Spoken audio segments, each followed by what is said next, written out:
حدیث پاک سنیں گے آپ کی طبیعت بڑی ٹھنڈی ہوگی۔ میرے نبی پاک صلی اللہ تعالیٰ علیہ وسلم نے ارشاد فرماتے ہیں کہ جو بندہ سوال سے بچنا چاہے گا، ارادہ کرے گا اللہ میں نے کسی سے نہیں مانگنا، فرمایا جو سوال سے بچنا چاہے گا رب اسے سوال سے بچا لے گا، اور جو لوگوں سے بے نیاز ہونا چاہے گا کہے گا یا اللہ مجھے دنیا داروں کا محتاج نہ بنا، اپنی بارگاہ سے عطا فرما۔ جو لوگوں سے بے نیاز ہونا چاہے گا اللہ لوگوں سے بے نیاز کر دے گا، اور فرمایا جو صبر کا ارادہ کرے گا اللہ اسے صبر کی توفیق بھی عطا فرما دے گا۔ ارادہ تو کرے، پروگرام تو بنائے، توفیق تو اللہ دے گا۔ جو صبر کا ارادہ کرے گا اللہ صبر کی توفیق بھی عطا کر دے گا۔ اور حضور صلی اللہ تعالیٰ علیہ وسلم فرمانے لگے یاد رکھو کسی بندے کو جو بہترین تحفہ دیا گیا ہے نا، اگر کسی کو کوئی بہترین عطیہ ملا ہے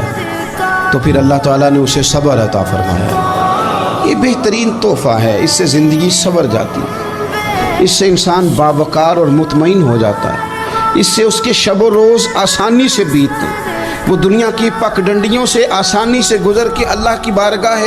عالی مرتبت میں سرخرو ہو کر حاضر ہو جاتا ہے۔ لیکن اگر بے حوصلہ ہو، صبر نہ ہو، پھر نقصان روز بروز بڑھتا ہے۔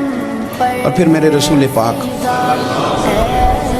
صلی اللہ تعالیٰ علیہ وسلم ارشاد فرماتے ہیں کہ اصل بات یہ ہے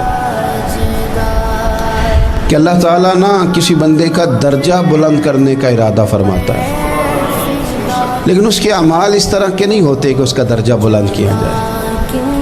اب رب کیا کرتا ہے، اللہ تعالیٰ اس کو مال کی، جان کی، اولاد کی کسی مشکل میں ڈال دیتا ہے، اس مصیبت پر وہ بندہ صبر کرتا ہے تو اللہ تعالیٰ اس کا درجہ بلند فرما دیتا ہے۔ اعمال اس قابل نہیں تھے کہ درجات بلند ہو، وہ اعمال کی بنیاد پر نہیں کر سکتا تھا تو اللہ نے کسی مشکل میں ڈال کے نہ اپنے فضل سے درجہ بلند کر دیا۔ اب جو راہ طریقت کا مسافر تھا، جو سلوک کی منازل طے کر رہا تھا، جو اللہ رسول کے قریب جانے چاہ رہا تھا، اس کے لیے کتنی آسانی ہو گئی کہ مجاہدہ تو زیادہ نہ کر سکا،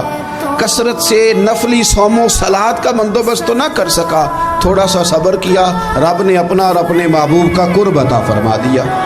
تو یہ تو آپ صبر کرنے کے لیے جب نکلے ہیں تو آپ نے تو رب رسول کو پا لیا۔